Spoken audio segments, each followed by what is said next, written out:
Halo sahabat Manikers, kembali lagi di channel kami Lensa Ananta Aneka Aksi Nyata.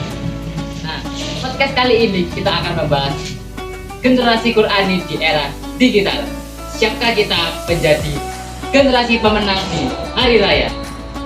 Nah, di podcast kali ini kita kedatangan tamu yang sangat spesial banget nih ya kawan-kawan, yaitu Ustadz Nur Amiruddin, Magister Pendidikan Islam.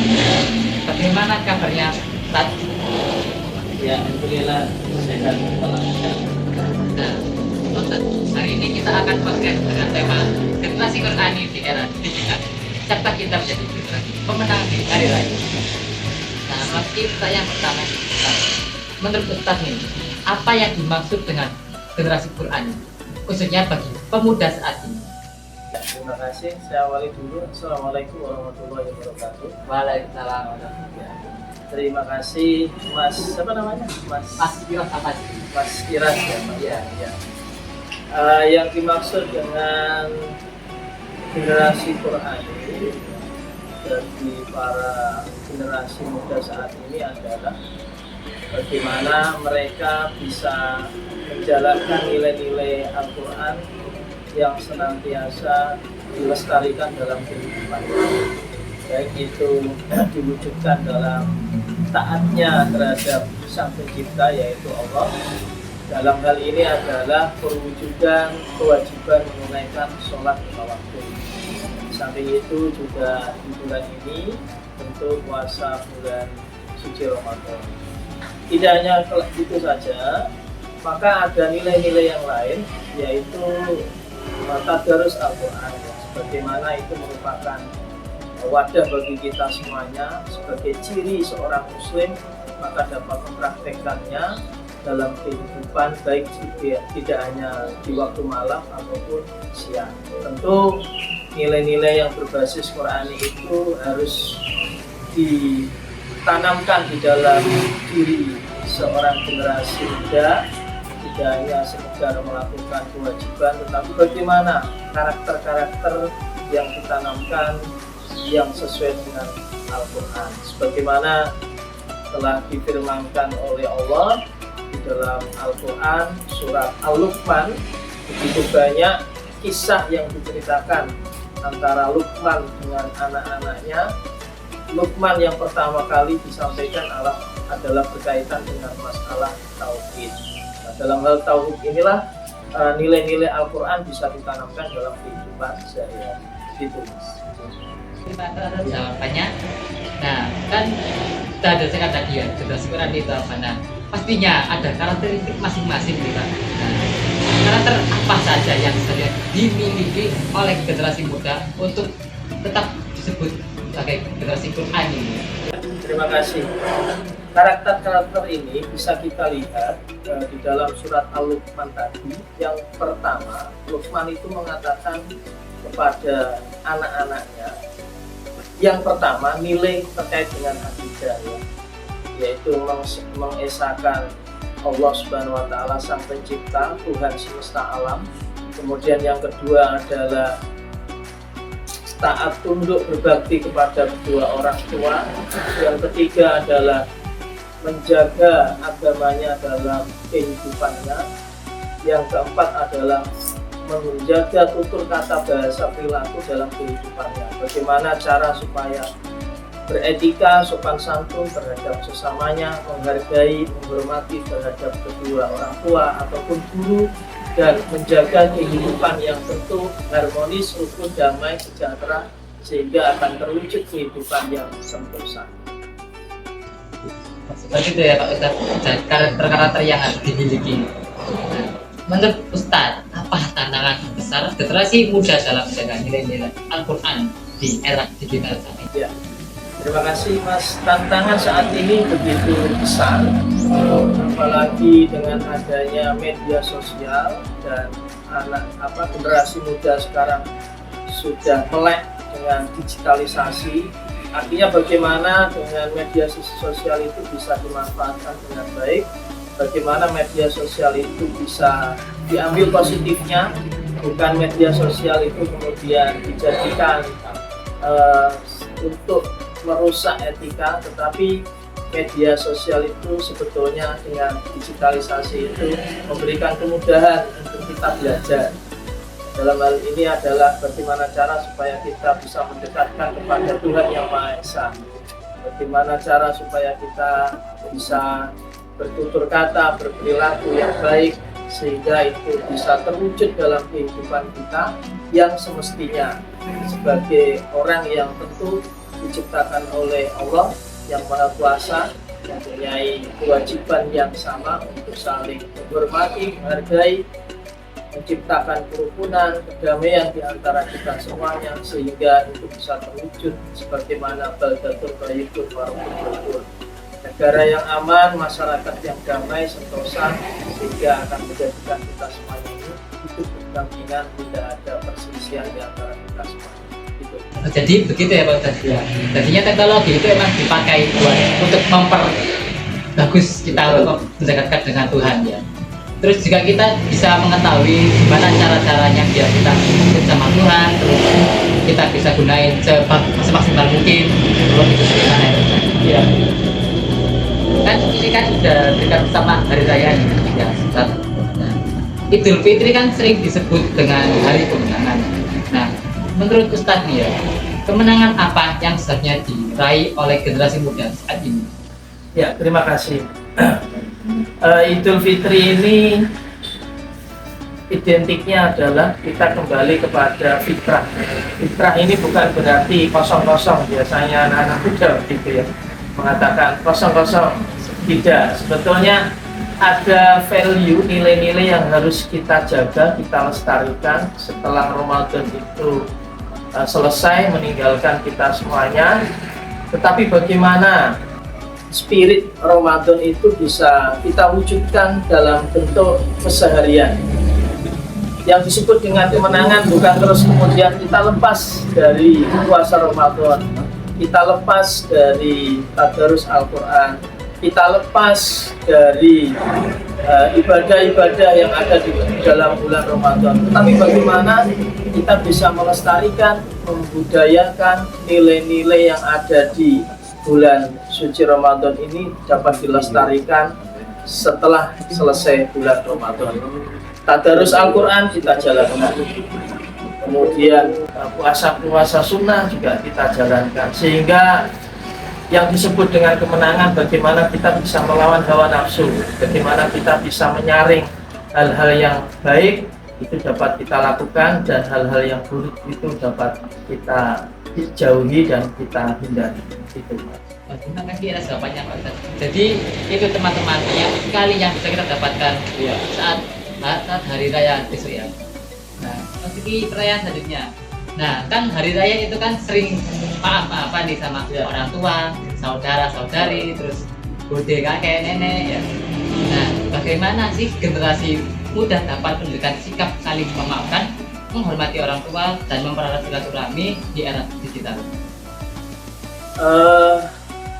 Maaf-maafan ini bukan berarti kita lakukan pas di saat Idul Fitri, tetapi sesungguhnya setelah mungkin kita melakukan kesalahan itu dapat kita memohon maaf. Jangan terus permaafan itu harus kita menunggu pada saat datangnya Idul Fitri, tetapi sesungguhnya Allah itu maha luas permaafannya, Allah itu maha pengampun, Allah itu maha penyayang. Selagi kita semuanya bisa lapang dada menerima, tidak harus menunggu hari raya Idul Fitri, maka itu dapat kita lakukan.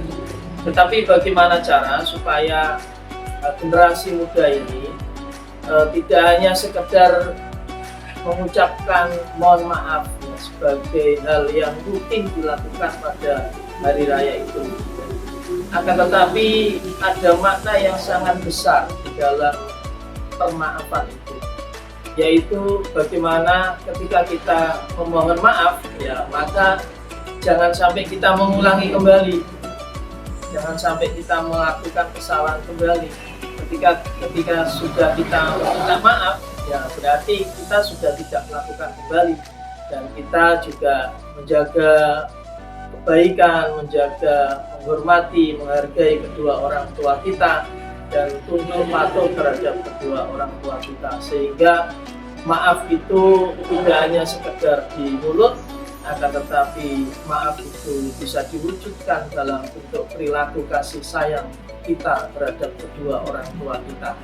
Insya Allah orang tua kita pun juga akan menerima permaafan yang kita lakukan dengan tulus ikhlas, semata-mata mengharap ridho doa dari kedua orang tua kita, sebagaimana yang selalu kita lantunkan di dalam doa, ya, doa kepada kedua orang tua. Rabbana atina Rabbana dolamna anfusana wali walidaina warhamhuma kama rabbayani shaghira.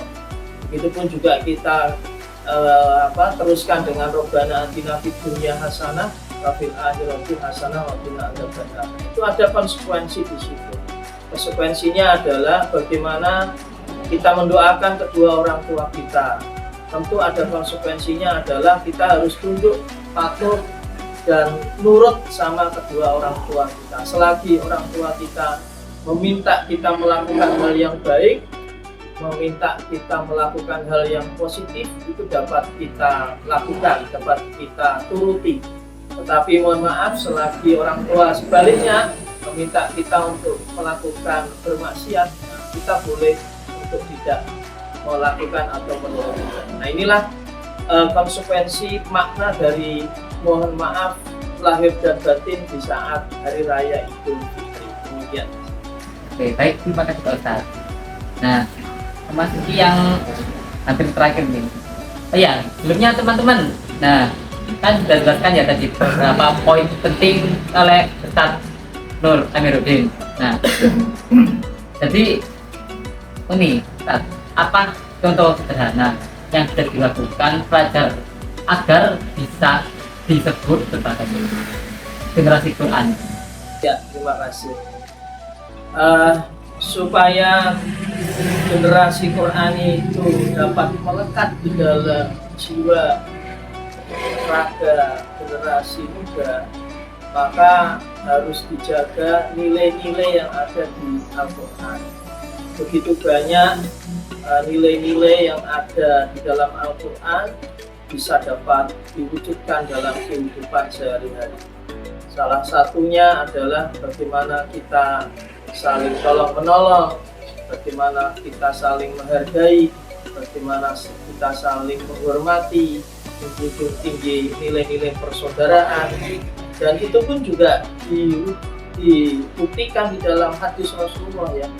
Rasulullah menyampaikan, ya ayyuhan nas afsus salama wa at'imut ta'ama wasilul arham wa sallu bil laili wan nasu niyamun wa tadkhulul jannata bisalam.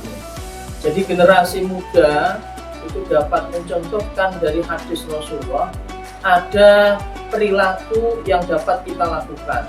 Yang pertama adalah kata Rasulullah, afsus salama, saling menebarkan salam di antara kita semuanya. Nah, ketika teman-teman generasi muda saling berjumpa dengan teman-temannya, saling berjumpa kepada gurunya, kepada kedua orang tuanya, maka yang pertama kali yang diucapkan adalah salam. Assalamualaikum, kemudian menjawab waalaikumsalam. Kemudian etika yang kedua adalah wa'atimut ta'ama, saling tolong menolong. Nah, itu saling tolong menolong, berempati, peka terhadap sesama. Jika ada teman-teman yang membutuhkan, maka harus dibantu. Jika ada teman yang sekiranya diberikan kelebihan oleh Allah, baik itu harta, pemikiran, dan seterusnya, maka ada hak yang harus kita berikan, ada hak yang harus kita tunaikan. Kita bantu teman-teman yang membutuhkan. Kemudian yang ketiga adalah wasilul arham, jaga hubungan silaturahim di antara kita semuanya. Karena nilai-nilai yang ada di Al-Quran itu adalah perwujudan dari apa yang telah diajarkan oleh Allah kepada Rasulullah, dan Rasulullah mengajarkan kepada kita semuanya untuk saling bersilaturahim, untuk saling menjaga ukhuwah Islamiyah di antara kita semuanya. Dan yang keempat adalah menjaga ibadah kita, baik tidak hanya sekedar sholat 5 waktu, tapi juga ibadah-ibadah yang lain, ya. sehingga itu akan mengikuti ibadah yang sifatnya wajib. Gitu, Mas. Ya, Pak. Terima kasih, Pak. Nah, teman-teman, kita sangat banyak sekali ya, bahkan ada hadisnya juga. Terus kita juga bisa melakukan sholat lima waktu dan ibadah yang lainnya. Terus lagi itu, sangat banyak sekali, aku nggak bisa jelasin teman. Nah, Pak Sigi yang terakhir nih, Pak Ustaz. Apa sih pesan Ustaz untuk generasi muda? Agar hidup itu menjadi perayaan saja, tetapi juga menjadi momentum untuk memperkuat karakter Quran ini. Ya, terima kasih.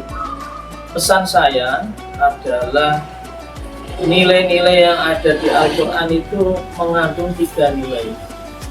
Yang pertama itu berkaitan dengan nilai akidah, yang kedua berkaitan dengan nilai ibadah, yang ketiga berkaitan dengan nilai akhlak atau perilaku etika yang tentu disyaratkan di dalam Al-Quran tersebut. Nah, berkaitan dengan akidah, bagaimana teman-teman generasi muda ini tetap menjaga akidahnya dengan kuat, sehingga akidah itu merupakan fondasi dasar dalam diri kita, sehingga tidak akan terganggu, tergoyahkan dengan hal-hal yang negatif. Itu akan justru melemahkan iman kita, justru akan melemahkan ketakwaan kita. Sehingga apa yang harus dilakukan supaya akidahnya kuat, maka setidaknya sebagaimana tadi kewajiban ditunaikan, tidak hanya kewajiban, sunnah-sunnah pun juga ditunaikan. Kemudian yang kedua berkaitan dengan ibadah, apa yang sudah kita lakukan walaupun sekecil apapun bentuknya itu juga termasuk ibadah. Termasuk ketika kita saling bertemu, senyum, saling sapa, itu pun juga termasuk ibadah. Begitupun juga doa-doa kita. Di dalam kaidah usul fikih dikatakan ad-doa wal ibadah. Doa itu pun juga termasuk ibadah. Ketika kita doa yang baik, maka itu pun juga termasuk ibadah. Kecuali doa-doa yang tidak baik, itu tidak termasuk ibadah. Kemudian yang ketiga adalah akhlak, tercermin di dalam diri Rasulullah tergambar laqad kana lakum fi Rasulillahi uswatun hasanah. Kita bisa bercermin dalam diri Rasulullah Muhammad, Nabi kita Muhammad SAW, di dalam diri beliau terkandung uswah hasanah, suri teladan yang baik, sehingga itu dapat kita lestarikan, kita wujudkan, kita lakukan dalam kehidupan diri kita semuanya. Mudah-mudahan itu menjadikan kualitas bagi kita semuanya, terutama di bulan Ramadan, bukan hanya sekedar rutinitas, tetapi harus ada bekas di dalam diri kita semua. Demikian. Terima kasih. Nah, jadi gitu ya teman-teman. Kita udah dijelasin sama Ustadz Nur Amiruddin nih soal generasi Qurani di era digital. Nah, setelah ini ya teman-teman, akan selesaikan podcast ini ya. Nah, jadi ini teman-teman, mohon maaf kalau saya ada kata, dan saya ucapkan terima kasih kepada Ustadz Amiruddin, dan mohon maaf jika saya ada salah kata maupun perbuatan. Saya Kiran Al-Fajri dari Ekstrakurikuler Jurnalistik pamit undur diri. Wassalamualaikum warahmatullahi wabarakatuh. Waalaikumsalam warahmatullahi wabarakatuh.